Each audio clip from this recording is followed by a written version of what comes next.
पाकिस्तान चूँकि हमारा मुल्क है, यकीनन पाकिस्तानी झंडे का एहतराम, पाकिस्तान के आइन का एहतराम, पाकिस्तान की बका व सलामती हम में से इस असम्बली में बैठे हुए किसी शख्स के लिए मुतनाज़ नहीं है, चाहे हम अपोजिशन में हैं या चाहे हम हुकूमत में हैं। तो मैं समझता हूँ कि दुनिया में अगर अमन ने आना है, दुनिया में तरक्की ने आना है, तो दुनिया की बायमी हम वजूदियत के फ़लसफ़े को तस्लीम करने से अमन भी होगा, तरक्की होगा, कौमों के माबैन एहतराम का जज्बा और अमल पैदा होगा। यकीनन ऐसे आमाल दुनिया में कोई भी करे जिनसे कौमों के दरमियान नफ़रतें पैदा होती हो, मुल्कों के दरमियान मसाइल जन्म लेते हो, वो किसी भी मुल्क, किसी भी कौम के फ़ायदे में नहीं जाती हैं। तो इस सिलसिले में हमारी पार्टी नेशनल पार्टी का एक वाज़ेह मौक़िफ़ है कि हम इस मुल्क के अंदर जमहूरी अंदाज में तशद्दुद और नफ़रत के ख़िलाफ़ जद्दोजहद करते हैं। हम इस मुल्क में मसावत और अमन और तरक्की चाहते हैं। इस मुल्क की सलामती व बका के लिए हम अपना एक नज़रिया रखते हैं, जहाँ हम समझते हैं कि इस मुल्क के तमाम अक़वाम, बलोच, पश्तून, सिंधी, पंजाबी, सब मिलकर, कश्मीरी, सराइकी, गिलगिती, ये सब मिलकर इस मुल्क को एक खूबसूरत दस्ता बना सकते हैं। और बलूचिस्तान असम्बली, मैं समझता हूँ इस वक्त उसको ये एजाज़ हासिल है कि बलूचिस्तान असम्बली ऐसे मसाइल, ऐसे मुश्किलात जब आती हैं तो वहाँ पे बाहमी एहतराम और बाहमी ताउन के साथ चीज़ों को देखती है। मुझे उम्मीद है कि हमारी हुकूमती साथी भी आइंदा बहुत सारे मामलात पर वसीउ नज़र होकर इस असम्बली को चलाएंगे। मैडम देखें, असम्बली के जो मेंबरान हैं, ये असम्बली की खूबसूरती इन्हीं से है, चाहे वो अपोजिशन में है या हुकूमत में है। अगर अपोजिशन आज कोई समझता है कि मैं हुकूमत में हूँ, कल को उसको भी एक दिन अपोजिशन में आना पड़ेगा, क्योंकि हुकूमतें यहाँ बदलते, यहाँ बेंचें बदलते हुए देर नहीं लगता है। तो जिस तरह थोड़ी देर पहले दोस्तों ने मुख्तलिफ मसाइल पर बात की, तो मैं समझता हूँ, देखें ये असम्बली के मेंबरान हुकूमती दोस्तों, आज आप वजीर हो, आज आपकी हुकूमत है, जो सेक्रेटरी साहिबान, जो ब्यूरोक्रेट्स असम्बली के मेंबरान के साथ ताउन नहीं करते हैं, उनकी तौहीन करते हैं, उनके इस्तेकाक को मजरूह करते हैं, आप इंशाल्लाह इस इंतजार में रहो, कल आपके साथ भी हो सकता है। ये चीजें आपके साथ हो भी काबिल मुज़म्मत, हमारे साथ भी हो काबिल मुज़म्मत। इक़्तिदार और इक़्तिदार का नशा मैं समझता हूँ वक्ती है, ये जब उतर जाता है फिर सबको पता चल जाता है।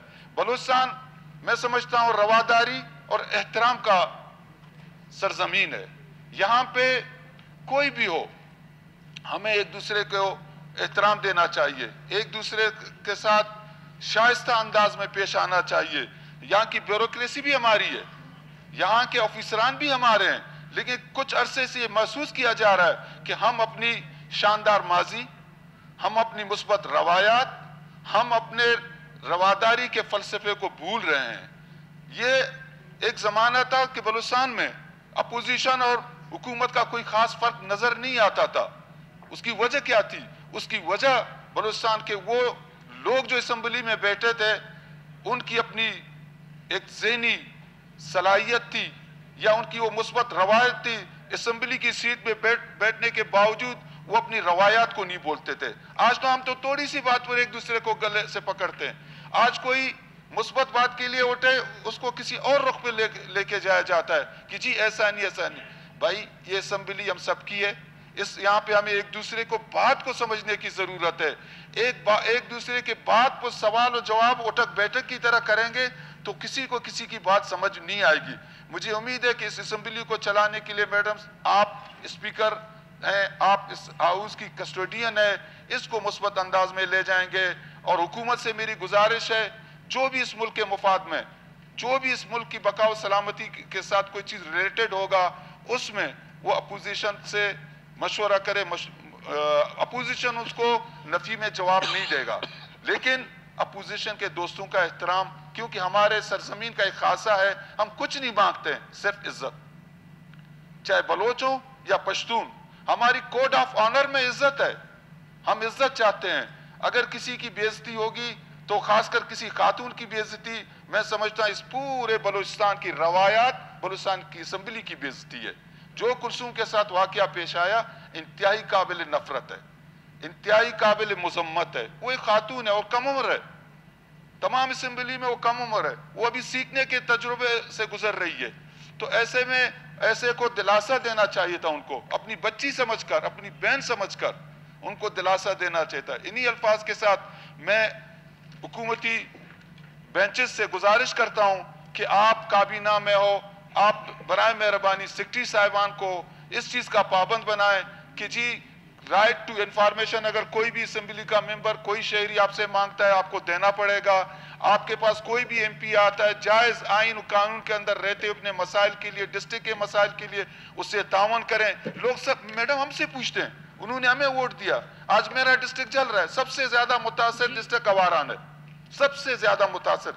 آپ یقین کریں, آپ وہاں کی جو صورتحال ہے, اگر اواران میں امن آیا پورے بلوچستان میں امن آئے گا, لیکن وہاں کیا صورتحال ہے, وہاں پہ تو عجیب سی کیفیت ہے. میں نے آج جتک صاحب سے بات کی, میں نے کہا جتک صاحب آپ نے مجھ سے بلوچی وعدہ کیا ہے اور سی ایم صاحب نے بھی پرسوں مجھ سے بلوچی وعدہ کیا کہ وہ مسائل ہم حل کریں گے. لیکن کہنے کو ہم بہت کہہ سکتے ہیں, میرے پاس یہ فائل پڑی ہوئی, اس میں تمام تر ریکارڈ, تمام تر ثبوتیں موجود ہیں, میں دینے کے لیے بھی تیار ہوں. لیکن چونکہ جتک صاحب نے مجھے یقین دہانی کا, سی ایم صاحب نے, یہ میرے ذاتی مسئلے نہیں ہیں, یہ اس ضلع کے عوام کے مصیبت, مسائل, مشکلات ہیں جو وہاں پہ جو لوگ تعینات کیے گئے ان کی وجہ سے ان کو درپیش ہیں. تھینک یو جی, تو آپ کا پوائنٹ آ میں گیا. امید کرتا ہوں کہ حکومت ہماری بھی آواز سنے گی, ہم ان کے ساتھ ہم آواز ہوں گے. مہربانی. سنجے کمار صاحب, میڈم اسپیکر, اس میں دو بات میں جی